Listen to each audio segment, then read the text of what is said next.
This is Jyoti and you're in my little treat corner. I created this dish just a few weeks back when I needed to make a quick and easy breakfast. It turned out to be very tasty, so I'm going to share the recipe with you all. For this dish, I'm going to use 2 corn cobs, 1 onion, 3 green chilies and half a bunch of coriander leaves. I'm also going to use some all-purpose flour for binding the batter together. I'm going to finely chop the onions and the chilies, as well as half a cup of coriander leaves. Finally, I'm going to cut the cobs in half and just slice off the corn like this.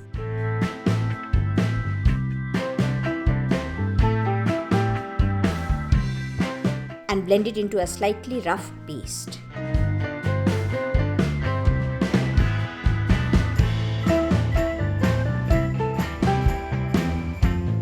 To this, I'm going to add 4 tablespoons of maida,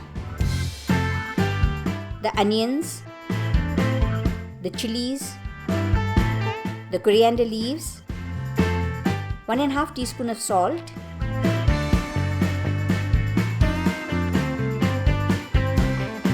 and 1 teaspoon of ginger garlic paste.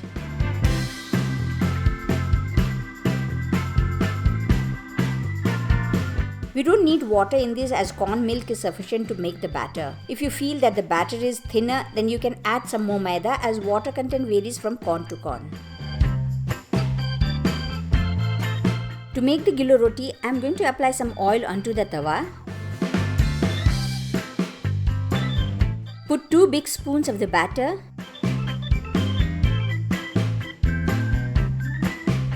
Spread it evenly.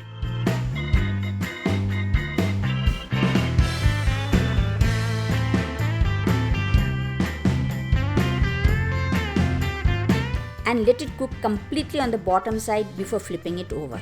Do check the bottom every once in a while to make sure it isn't getting burnt. Reduce the heat a little if you find it browning too quickly. It is a very delicate roti, so we have to be very careful. And now I'm going to let the other side get cooked and a little crisp. Remember, because of how delicate it is, we cannot flip it over again and again like any other roti.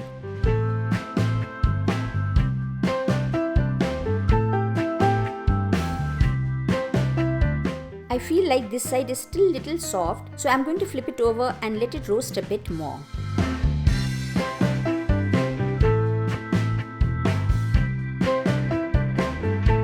And that's it.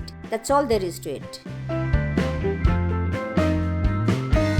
This is a very fresh and healthy roti. Because this Gilo Roti is so packed with flavors, we haven't yet found a dip that goes well with it. So that was my fresh corn Gilo Roti. Do try it and let me know how you liked it. Keep in touch. I'll see you in the next video.